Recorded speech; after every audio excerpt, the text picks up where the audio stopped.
What's up, everybody? Welcome back to the Boxing Club podcast. I am yours truly, Big Chubbs, alongside with my Potter, Coach El Guapo. Here we are. What's up, Coach? Good. It's kind of quiet right now. Yeah, we're Lou Almighty ain't here today, and E Slick is not here today. Slick Eric's not here. Wow.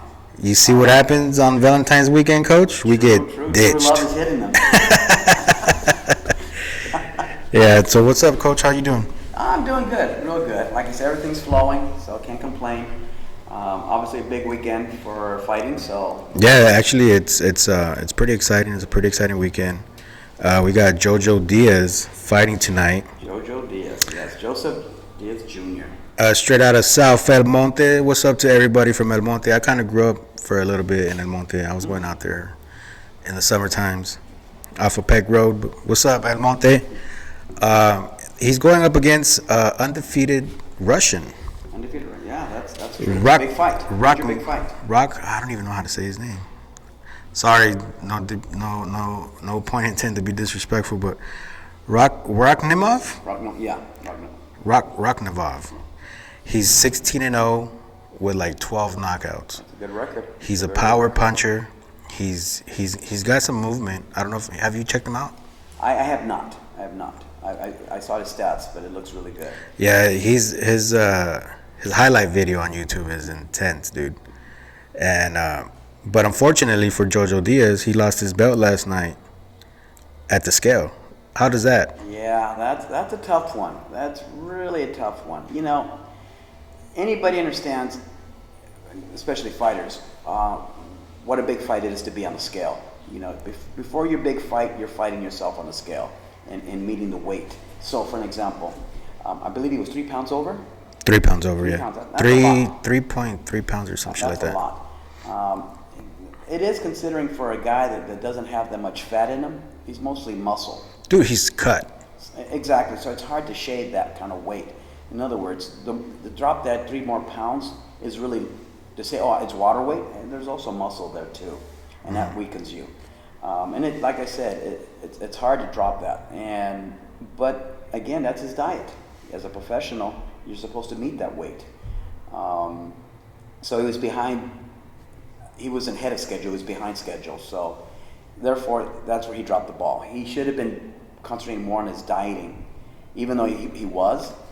It wasn't enough, especially 3 pounds. Wasn't enough. So, like in that, when you're in that situation, and like you literally have no fat to burn, right? But you still can't meet weight. Correct. What do you do? Like how do you lose those extra pounds, knowing that you have no more fat, and so what? Now you start to lose muscle. Right. It's a lot of suffering because you could go in a sauna trying to drain as much water you can out of you, and there's only so much water. You are mostly water in your body, but keep in mind you're losing all your electrolytes. Right. And your brain doesn't function really well. And nothing from the muscles doesn't function. So you figure, well, I exercise, I pushed everything I could do, and I'm not drinking any water, I'm not eating, and I'm still not losing the weight. Right. It comes to a point where your body starts maturing, it doesn't want to lose the weight. Mm-hmm. And it's a tough call, so you're beating yourself up. Before you even get to the fight, you're beating yourself up. Because there's been times, right, where dudes had to get carried to the scale just because they're so weak of trying to make weight? Very much so. And so how would that affect you in your fight the next day? Majorly, even though it's like a 24-hour difference, you still don't recover all that well. I mean, to tell like a normal person to say, hey, let's drop 5 pounds tomorrow. And to tell them, but you can't eat, you can't drink, and they're like, get out of here. Yeah. You can't do that. It's impossible. So it's really, like I said, I understand the pressure of a professional fighter, what they go through. And dropping the weight is not easy. It's the hardest thing in the world. It's a major fight. Yeah. But again, it's really discipline. And end of the day, on your whole diet, you have to watch out, okay, I can't eat bread, I can't eat tortillas, I can't eat candy, potato chips, ice cream, so on and so on. You have to limit that all completely out of your diet. And the problem with anybody, I just want to eat the French fries. Just well, again, As a fighter, there's no cheat dates. You can't Right. cheat. You have to be disciplined when you're dieting.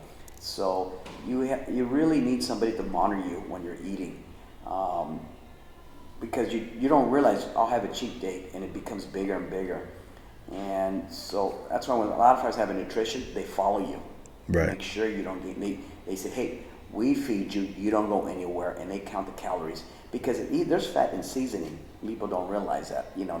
When they go, oh, I'm just seasoning it. Yeah, well, sometimes it retains the body weight. That lemon pepper, huh? So you have to really watch out for it. It's really the most bland you can have is the better way of eating. But nobody likes to eat bland. Nobody. Well, look at me, coach. That's why I'm the way I am. Again, he is a professional. You have to blame him for having the 3 pounds. No excuse. You came in you know the weight you're supposed to come in. And to be honest with you, he really screwed himself up majorly because, one, he loses the title. Yeah. He doesn't retain it. So keep in mind, this is the IBF super featherweight. Mm-hmm. Okay, well, next week we have another superweight featherweight fight.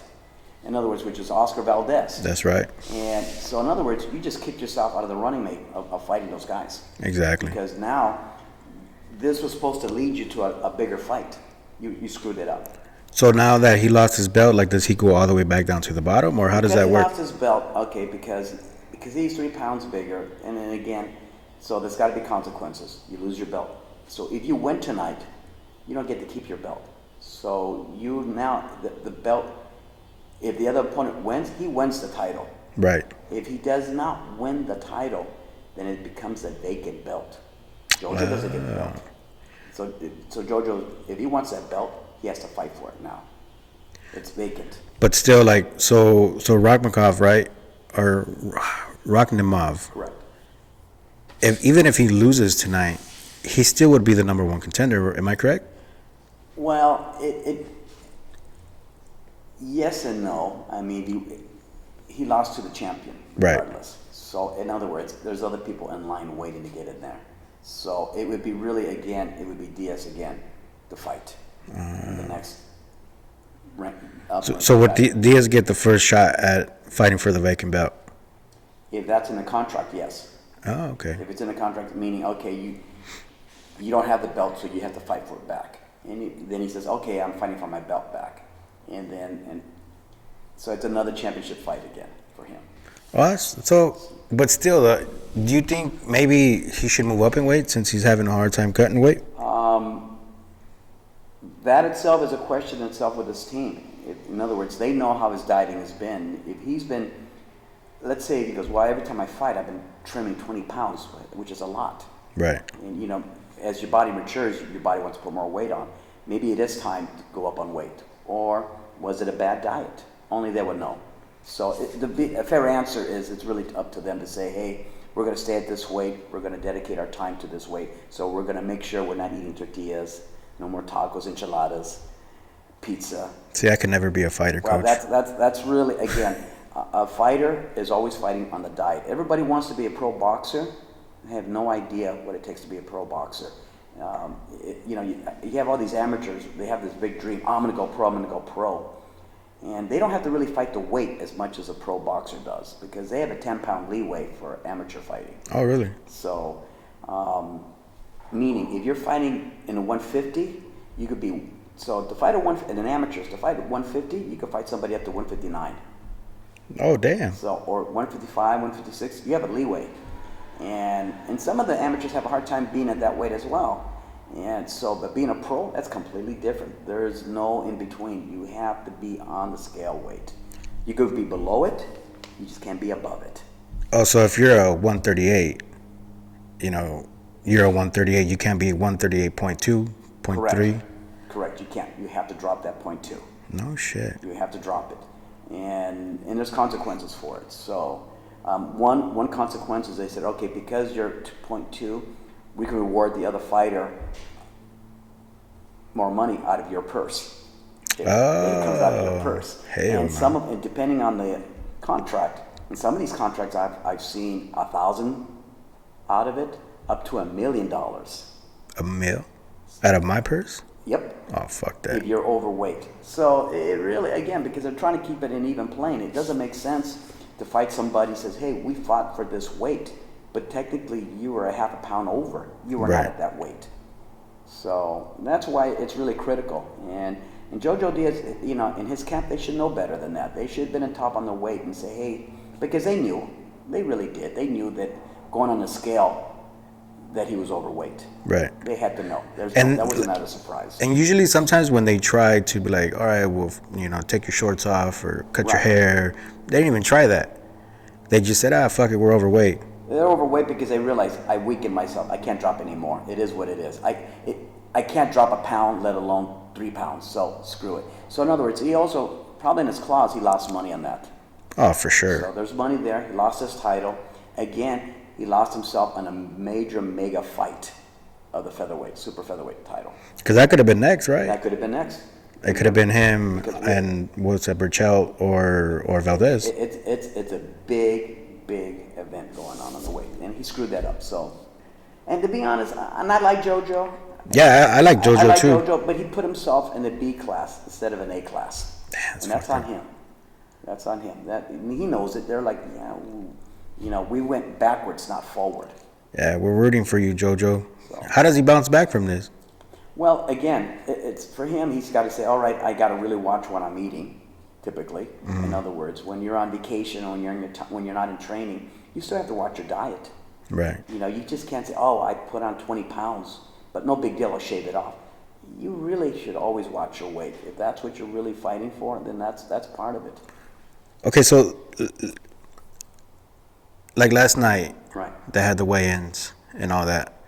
By the way, for those that don't know, Beck the Bully is also fighting tonight. Yes. He's the co-main event of the JoJo Diaz fight. Right. So that's going to be exciting to watch too, because I was excited to see Kovalev and Beck Right. last month before he failed his drug test. So, you know, for those of you that are not well in tune with Beck the Bully, tune into the Zone tonight. That fight is going to be super dope. He's looking to go 6-0 with 5 knockouts. That's the goal. Right. But anyways, back to JoJo Diaz real quick.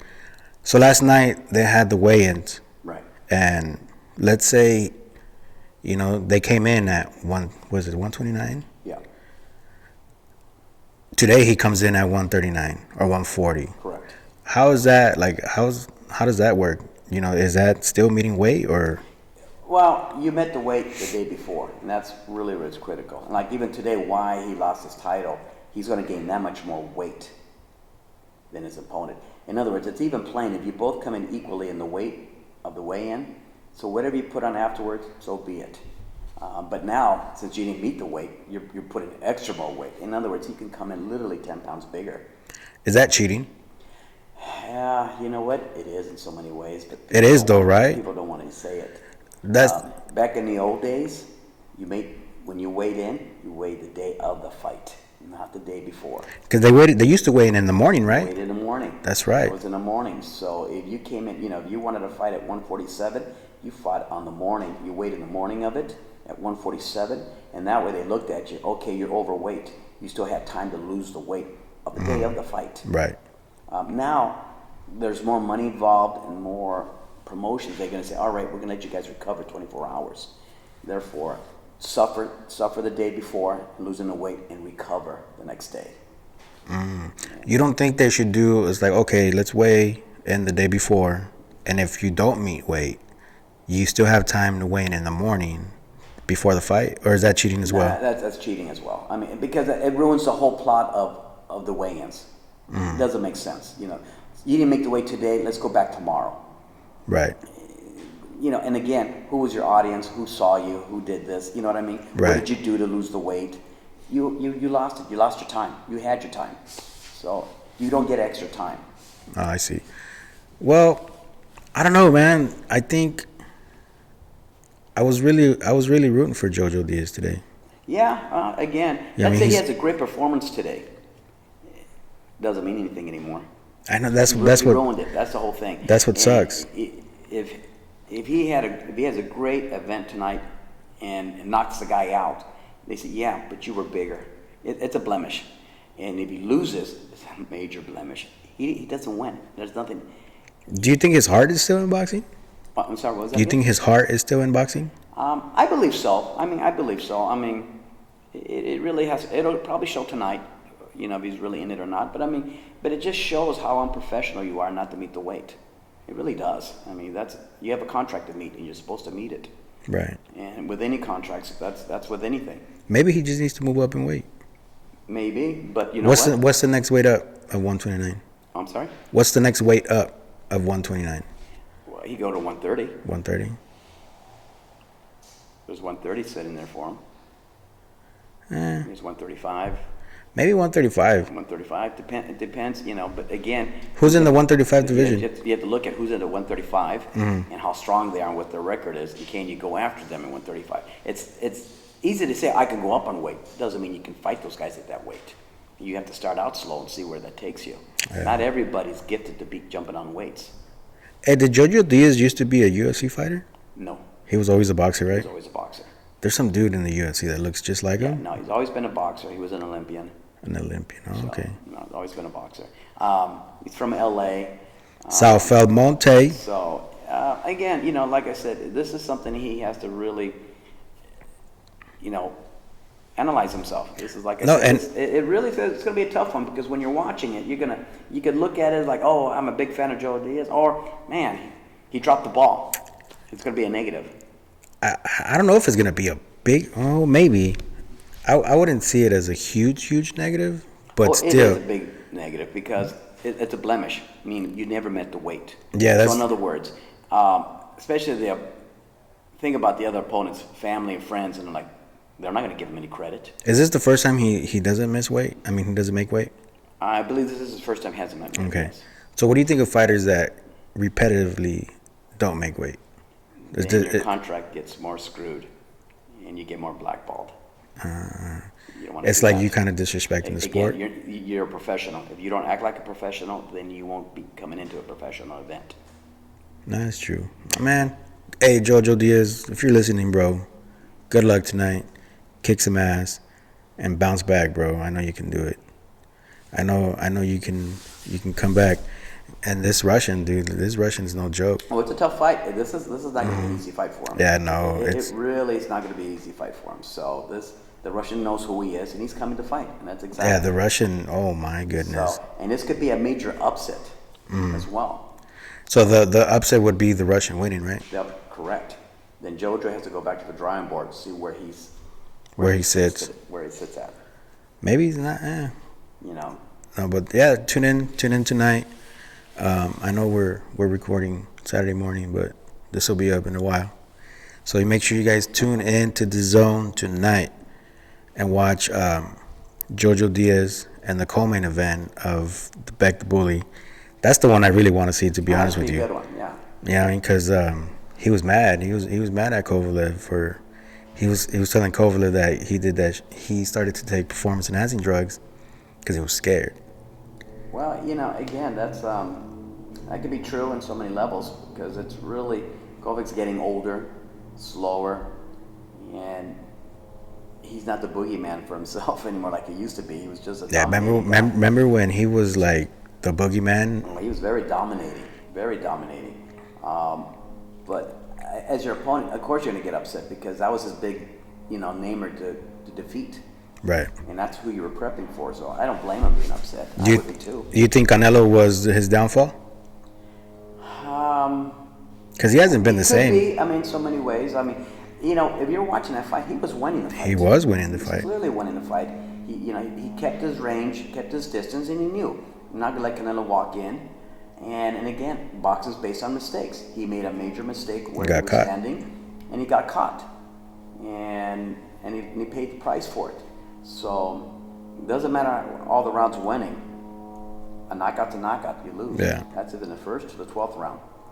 No, yeah, that's gonna be an interesting fight tonight for sure, because he's also been calling out Edgar Berlanga. Yeah. That's they're the same age. Right. Although Berlanga is 16-0, all in the first round. Right. Knockouts.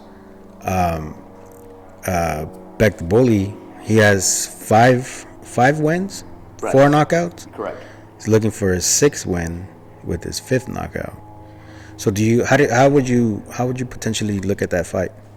Well, a lot of it's based on how confident you are and that helps a lot. And can it be done? Clearly, it's been done numerous times. So, and I like it. I love when undefeated gladiators go after each other. Right. That's what, instead of trying to avoid each other, they're actually going after each other. And give props to the promotions and allowing it to happen. Right. So if it can happen, let it work. That's awesome. Well, there's another offer out there of David Benavidez, who's calling out these big names. Who's also he's got an O. You know what I mean? He's got a high ratio of knockouts. Major. He's very good on his feet. He's got fast hands. He's got good defense. He's a monster. He's a machine. Right. So he's calling out, Berlanga. He's calling out Charlo. He's calling out Canelo, and he keeps telling everybody that Caleb Plant's a little bitch. Yeah, I love it. I love it, and that's really your job is to go after them and aggravate them and say, "Who's this punk calling me out?" Right. You have to promote yourself, and if you want to make it big, you have to do that. If you want the money, you want the fame, you have to do it. You sit quietly, you'll fall behind. Right. And I'll give you a prime example. Crawford, 147, probably the best welterweight out there. My problem is I think he's a little too quiet. Right. You can't give the job to your promoter who's not even working for you. And Well, so you have to make some stink. And really, Crawford needs to go out there, and since we're, the media is so easy for him to do, and just say, hey, nobody wants to fight me, I'll call everybody out. He needs to make himself more known where people are like, all right, let me go after this guy. Well, I told you last week, but you said Mikey Garcia is crazy for calling him out. But he is majorly crazy. That's a dumb move. That is a dumb move. Why though? Because he's not at that weight. Mikey is a small weight. That's a big weight. That's a big difference. People don't understand that. What's the weight difference? Well, keep in mind, can Mikey go at 147? Yes, but he's not a true 147. In other words, Crawford is fighting at 147. Easily could be walking around 10 pounds heavier. Where Mikey's not going to be at his walking weight. Yeah. And at that caliber. No, here's the problem with Mikey. Very technical, but slow. Yeah. Especially when you go up on that weight, you're going to be extra slow. You're not going to be faster. He might say, well, I feel stronger. You may feel stronger because of the weight, but you're still slow. Right. You're not going to catch something who's naturally at 147. And Crawford's got beautiful footwork, reflex. And he's pretty quick too. He's very quick. That's what I said. His reflex is good. You're not going to catch him. And it's really, it doesn't make sense. Mikey's looking for a big payday. He's looking for, again, when I talk about the lotto, I need someone big. And if I win, I won the lotto, and I'm back on top again. Right. But that's, again, other welterweights are not chasing Crawford, and this little guy is. Well, that just lets you know that he's got heart and he doesn't care. Well, all fighters have heart. Not all. Again, it doesn't make sense. 2 + 2 is 4, and that doesn't add up. I thought 2 + 2 was 6. You're with him now. Does not add up. I like Mikey, don't get me wrong. But I love Mikey. Mikey was dominating in the lower division weight. Yeah. But who can Mikey fight now? Or else, what's his name? Keith Thurman? Mikey against Keith Thurman? Well, here's the problem. I don't find Mikey as a true 147. Can he go up and fight Keith? Yeah, at 147. But is he really a 147? No. That's like. Well, then who can Mikey fight? It's like telling Canelo, why don't you go fight heavyweight? You're not a heavyweight. It'd be dumb to go fight heavyweight. Roy Jones Jr. did it. But he was bigger than Canelo.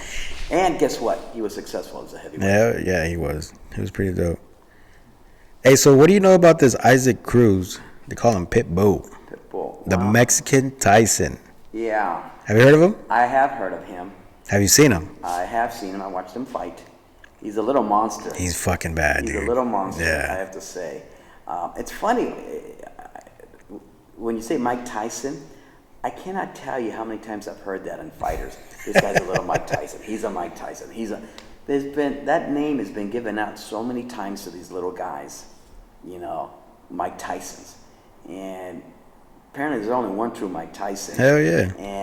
And all these little followers that he looks like Mike, he fights like Mike Tyson, he acts like Mike Tyson, and they get that name, which is great. I'm not knocking it, but he's a fierce fighter. Yeah, looking really good. That's. So he's been trying to call out Teofimo Lopez. Yes, that would be awesome. But Lopez really holds the card, and so basically he's like, let me see who's the best opponent for me to fight with the name out there. Well, I think that Isaac Pitbull Cruz, he doesn't have a name yet, no. Right? But his skills. For those of you that have not heard of Isaac Pitbull Cruz, you guys really need to start doing your homework, because this kid is the next Mexican sensation. He reminds me of a little Barrera. Yeah. But stronger, faster, and he's more grimy. That's like, he's an old school, badass little fucking dude that will light you up. Right.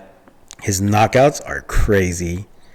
So if you guys don't know who Isaac Pitbull Cruz is, do your homework. Because trust me when I tell you, this kid is going to blow up pretty freaking big.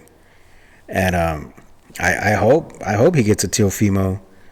Well, everybody wants Teofimo now. So this is where the politics come in. He gets to pick and choose who he wants. Well, he said he'd take on anybody. He said he'll. Well, that's his job to say that. He got But when it goes to the grind, when it really it goes to the manager, the promoter, it goes to his coaching, it goes to who do we really want. They all get together and say what would be the next one. And again, the promoter really holds the cards. I think I would give him 2 to 3 more fights. Right. Because he's still green, but still, like, after these next 2 or 3 fights, he needs to fight a Devin Haney. He needs to fight a Ryan Garcia. What do you think? Oh no, I agree. I mean, I totally agree on that. I mean, it's going to be another good year of boxing. What I love about boxing is it's always a good year. I've heard it all my life. Oh, boxing is weak. Boxing is dying. I've been hearing that since day one, but all my life I've been seeing great fights. Yeah. And I always tell everybody, how's boxing dying? Do you understand how rich these boxers are? That means they're being paid. Fuck it means yeah. people are watching them. Mm-hmm. And it's, a major pay-per-view, Right now, we're in a world away from pay-per-view, thanks to Top Rank. Yeah, Top Rank's on ESPN Plus tonight. Yeah, I mean, some of those fights could have been on pay-per-view. So all these other networks coming in. Oh, when PBC does their fights too. Right. They're not on pay-per-view. They're on cable television. Which is beautiful. I love that. It's amazing. And, even that's all these, they're all coming out where it's no longer so much pay-per-view. Or you had to either have a prime channel like HBO, Showtime to watch it. Yeah. This is great. This is the way things are going. We grew up with the black box. Well, we all. But the thing is, there's a lot of good fights. It's going to be a good year. Even 2021, obviously with the COVID, we're still going to do really well with the fights. Yeah. No, fuck yeah. February is a good month for boxing. Yes, very much so. February is a really good month for boxing because you got this weekend. You got JOJO Diaz and Rakhimov. Then you got Oscar Valdez and Miguel Berchelt next week. Yes. Oh. That is gonna be super exciting to watch. And also Beck the Bully fights tonight on the Zone along with JOJO Diaz. But next week, Oscar Valdez. Yes. And Miguel Berchelt. And again, that's also the can you featherweight championship, which is the WBC. Can you remind everybody where Oscar Valdez used to train at, Coach? Well, Oscar used to train here at my gym at Oscar, Supreme Boxer Boxing Club. A great gentleman. I love the guy. And we're in Lake Elsinore, by the way, so if you guys want to come down, check us out. Anybody who knows Oscar Valdez knows the guy is a very humble, great guy. I mean, just a great guy. Easy to like, very likable, easy to approach. When I say easy to approach, the guys who come, I want to take a picture for him. Well, go ahead, ask him.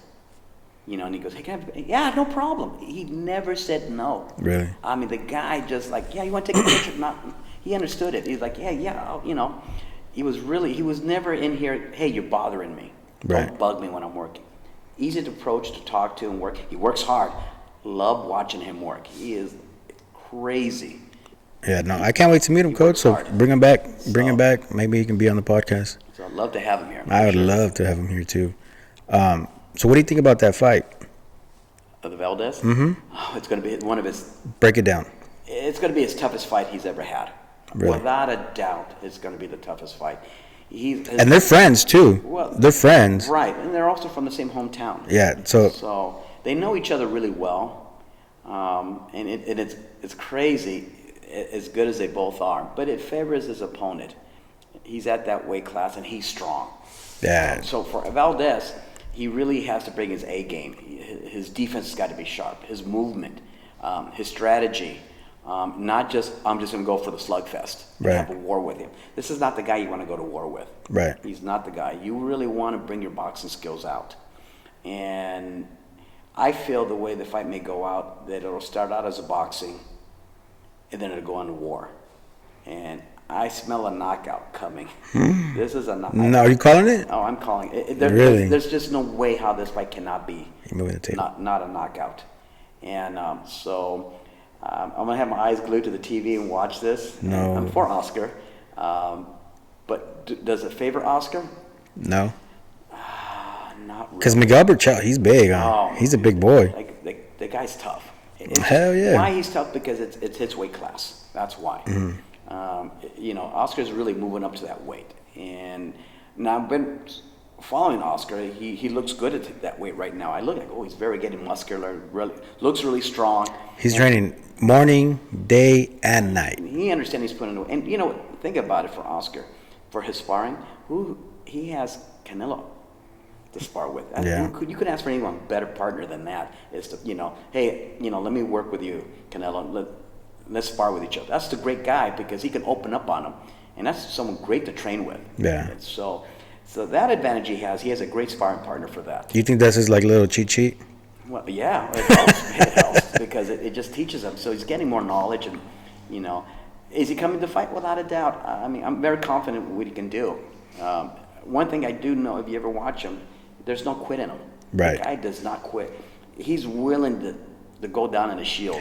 Well, remember the fight when he fought Adam Lopez? Yes. Who's also fighting tonight on the co-main event, Right. ESPN Plus. So check out Adam Blue Nose Lopez, who's also fighting tonight on ESPN Plus. He's the co-main event. When he fought him, he knocked him down in the second round. He did. He caught him with a nice uppercut. And for the first couple rounds, Oscar couldn't really do much. No. Because his jab was like on point. And Oscar wasn't jabbing at all. No, he was. That was one of the things I was watching. It was like, why is he not jabbing? He needs to jab. He was just so willing to come in and commit with his punches. And he ended up knocking him down with a jab. Yeah. Because I had to laugh about it. I'm like, oh my goodness, he caught him with a jab. Because he never saw it coming because it was never coming. Yeah. So that's what made it interesting on that. So, and he won, obviously. So. Yeah, he won, 7-round knockout? Yes. Although I think that fight was a little prematurely stopped, but it's still a knockout. No, it's a knockout, yeah. You know? So how do you come back from a knockout in the early fight, in the early stages of the fight? For a fighter, well, you can learn from it, or you can let it destroy you. And there's been a lot of good boxers who had a big winning streak and get knocked out and never come back. Mm-hmm. I've seen it numerous times where, like, well, what happened? He was doing so good in his career, that one loss, and they just never recovered from it. And so that always, so that was like, okay, you're a one-sided fighter. You're a happy fighter winning, but when you lose, you leave. Yeah. And there's some that, come back and they learn from it and make themselves a better fighter. Point made is Canelo when he fought Mayweather. Clearly he was not dominating that fight. And clearly he lost the fight. But it made him a better fighter because it taught him He knew I was the younger guy, I was the stronger guy, I was the taller guy, I had the reach height, I had the power. And you got... And he got schooled. And he realized, I can't let that happen again. And so it made him a better fighter. He rise to that. And look, and no one blames him and punishes him that he has one loss. Right. And he lost to Mayweather, so no big deal. Only the greatest boxer of all time. Right. So that's really... Besides Muhammad Ali. No one jumps on him for that one loss. So that one loss for Canelo doesn't hurt him. No, I wasn't talking about that. I was in reference into when you get knocked down in the ring. Right. Right. And, you get knocked down. How do you come back from that? From a knockdown? From a knockdown. Oh, well, okay. A lot of it you have to keep your composure, because now when you got knocked down, you have an opponent that you just woke him up. Right. And he's like, he's coming after me. Right. So you really, two things you either have to do. You have to go on your toes and start boxing, move around more, or to the point where he catches you, you got to learn now you have to plant your feet. Because when referring to that fight with Oscar Valdez Right. and Adam Lopez, he still didn't come back in the third round or the fourth round. He didn't start moving and jabbing until about the fifth round. Right. That's where you start boxing. You start moving around to clear the cobwebs. Has Oscar always been like a second half fighter, like from the fifth round on? Well, in his early career, he was just a monster. Yeah, he was straightforward, right? And then the later ones, you can see where he was kind of slowing down, meaning because he was not meeting the weight as well. He was suffering from the weight. And then coming back, and just his cardio would kind of fade away. But he always found a way to win. Yeah. Always found a way to win. So, he's still undefeated, right? He's very undefeated. so it's hard to cap on somebody who's undefeated. How different do you see him after joining the Reynosos and their coach? Did he get better? Well, that's the whole thing. That's why you change teams to improve yourself, to get better. He had a great coach, but sometimes that kind of gets exhausted, and it's time to move on. And that's what I feel. He just moved on for something fresh. So because he was such a slugfest, you couldn't stand toe to toe with him. He was a brawler. You're not going to stand toe to toe with him. So, but you still need to learn to box more and toughen up your defense and sharpen it up more. And that's where the new team helps. Say, hey, let's work on your defense more. We know you can fight. Yeah. We know you can punch. Let's work on your defense. Let's work on your movement. Let's work about, lateral movement in the ring and not get stuck in the corner or on the ropes. Mm-hmm. So these, control the center of the ring. So it's just a new light for him. So was it a good move? I have to say it was. Because Eddie Reynoso made him a better boxer, right? Instead of just a brawler? Yeah, because you should always improve your boxing, because that's always your insurance. It's one thing to stand there and brawl, but against someone who may be stronger and fresher, it doesn't work that well. Right. So you have to go back to your roots and become a boxer. Work the jab, work your angles, move, stay in the outside. Mm-hmm. Try to create angles, try to wear him down. Then you can go, okay, he's slowing down. Oh, I punched him, I wobbled him. Then you can brawl. Okay. Then you can do that. Nice. So yeah, I'm excited for that fight next week, to be honest with you. But I'm gonna be glued to the fence, to the TV today too as well. And also, have you heard of Juan El Gallo Valdez? I'm not sure if I have. I'm bad with names, but I'm good with faces. He's from Houston, Texas. Okay. And I'm gonna say this with the utmost respect, but and I say that because he hates when people do the comparison. Right. But he looks just like Ryan Garcia. Oh, really? The kid looks identical to Ryan Garcia. His moves, his speed, just like Ryan Garcia. Wow. And it's funny because they both have the same antics. Right. He how Ryan Garcia gets on YouTube and with the chest protector and he starts hitting people? Right. He does the same shit. Oh, is that right? Yeah. Well, then he really can't get upset about that if he's copying him. So he got on Instagram saying that Ryan took it from him. Oh. But Ryan just made it famous. Because he was on YouTube and he's a YouTube fighter. He's not a real boxer, which I think is a bunch of bullshit. He's a boxer. Right. That happens to be good at YouTube. Right. But checking this kid out, like this kid's coming up too because he's undefeated. Right. What's his record? 6-0. 6-0. Oh, 6-0. Okay. Not as much as Ryan's record. But No, okay. but Okay. you know he's So it's hard to copy somebody when you have more fights. right. So Just saying. but this kid is he's up and coming. You know, I give him 2-3 years maybe, and everybody's gonna know who he is. You know, what do you think about fighters like mimicking each other? Oh, well, a lot of them really do, and say they don't. Well, look at Adrian Broner trying to mimic Money Mayweather. Of course. Which I need to stop talking shit on Adrian He's not the only Broner. one. Other people as well. Berchelt did it. Wasn't very good at it. You know. So Berto tried that too. yeah, one day he was in a fight, and all of a sudden I was like, he did the shoulder roll, and I said, okay, and it didn't work out for him.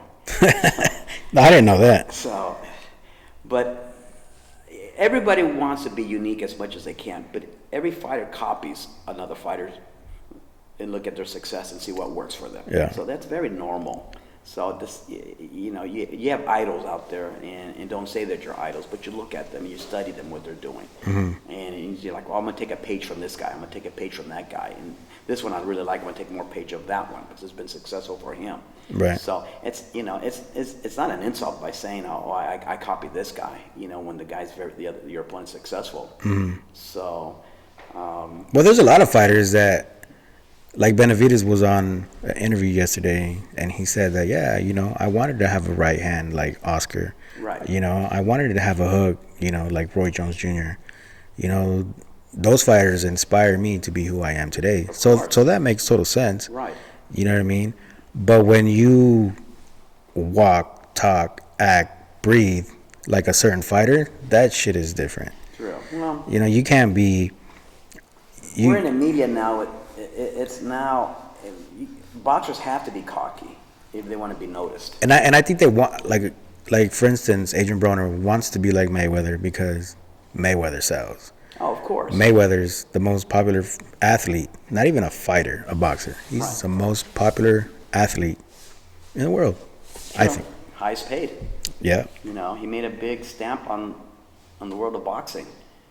Yeah, so, you know, it's funny. I hear so much negative things talked about Mayweather, and not the positive things. When that's made him successful. Yeah. And I always talk to people. Oh, I hate Mayweather. Really? Why do you hate Mayweather? And boxers want to be Mayweather. You know, I don't get that. I'll be honest with you. I was one of those. Right. I was one of those because I used to always think that, oh, he's fucking running. Right. He doesn't want to fight. Until I started coming to you. Right. And then I started to see things through a different perspective. Right. My eye for boxing was different. I understood boxing. You know what I mean? I understood. Now I understand what goes on in the ring. And I can't just yell, throw more punches. Right. Fuck that. It's not that easy. People say, oh, Mayweather runs. I go, you know, he's in a square room. Yeah, he can't run. You can't really run in a square room. He moves well. He moves beautifully. And I said, it's really the opponent's job to learn how to cut the ring off. And Yeah. again, I train my guys, hey, when we have a guy who's very athletic and he's a good runner, we need to cut the ring off. We need to work on that. Let me show you how to cut the ring. It's very simple. You work on it. Right. You teach it. You should never follow a guy that's backing up because you're never going to catch him. It's like a railroad track. Right. You need to cut him off. And if you're following him, he's leading you. So the only way to disrupt that is to cut the corner. Right. Change the angle. Learn to circle more. Don't just go straight forward and straight back. Even a blind man can find you. So these are things I watch in boxing. Sometimes I watch the fundamentals in boxers. All they work on their punching and not enough in their footwork. And they abandoned that. And I said, you would have done better if you taught your feet to move more. Right. And your target was never there because they moved and you didn't. And you were just swinging for the fences. And a lot of it has to do with punching the bag.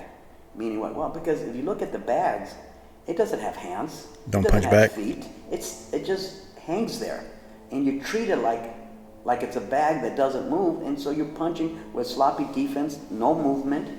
And when you go in the ring, you find out that your opponent's not really a bag. He moves his head, and shifts, ducks. and punches back.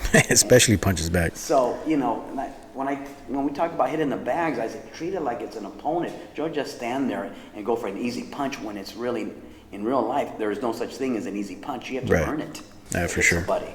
So, especially when you go up in caliber, you'll find that out. Yeah. And, some of these guys, they spar one time with somebody who's inexperienced and they think they're a world champion. It doesn't work that way. Yeah, no, that's crazy. So, well, I think that sums it up for this week, Coach. Just you and I. It was good to have you. Yeah, nice. I mean, it was good to have you. The pleasure's all yours, I know. Well, no, Big Chubb, it was good to have you here. No, it was the same thing, Coach. Also, real quick, Kid Kansas, he's an up-and-coming kid out of L.A. Right. Who's trained by Coach G. Right Hook, Roxy's mom. Roxy's coach, too, as well. So they have a fight coming up next week, too, as well. So everybody tune in for that. When we get more details about how to watch it, how to stay tuned, we'll let all you guys know. We're done? I think we're done. We'll hit back and we'll talk about these the fights we just talked today. Oh, yes. It's going to be. Get ready for the next featherweight fight coming up. So make sure you guys tune in on The Zone tonight. Also, ESPN Plus tonight. And, Adrian Broner fights on the 20th. Oh, you are right. That's right. So that's going to be on Showtime. Make it or break it, I'll tell you right Yeah, now. so Adrian Broner, get your shit together, bro. Well, he said he stopped drinking, so we'll see. Yeah, he looks phenomenal. He has to. He really looks has to phenomenal. He can't afford another loss. No, hell no. If he loses, he's done. There's nothing for him to come back to. He has to win and continue to win. In other words, he finally sat back and realized where his life was at. He realized the shenanigans that he was doing has done nothing but screw his life up. Yeah, like him, I like Adrian Broner as a boxer. His boxing skills, you can't deny that shit. He has the skills. But the bullshit that he does outside the ring,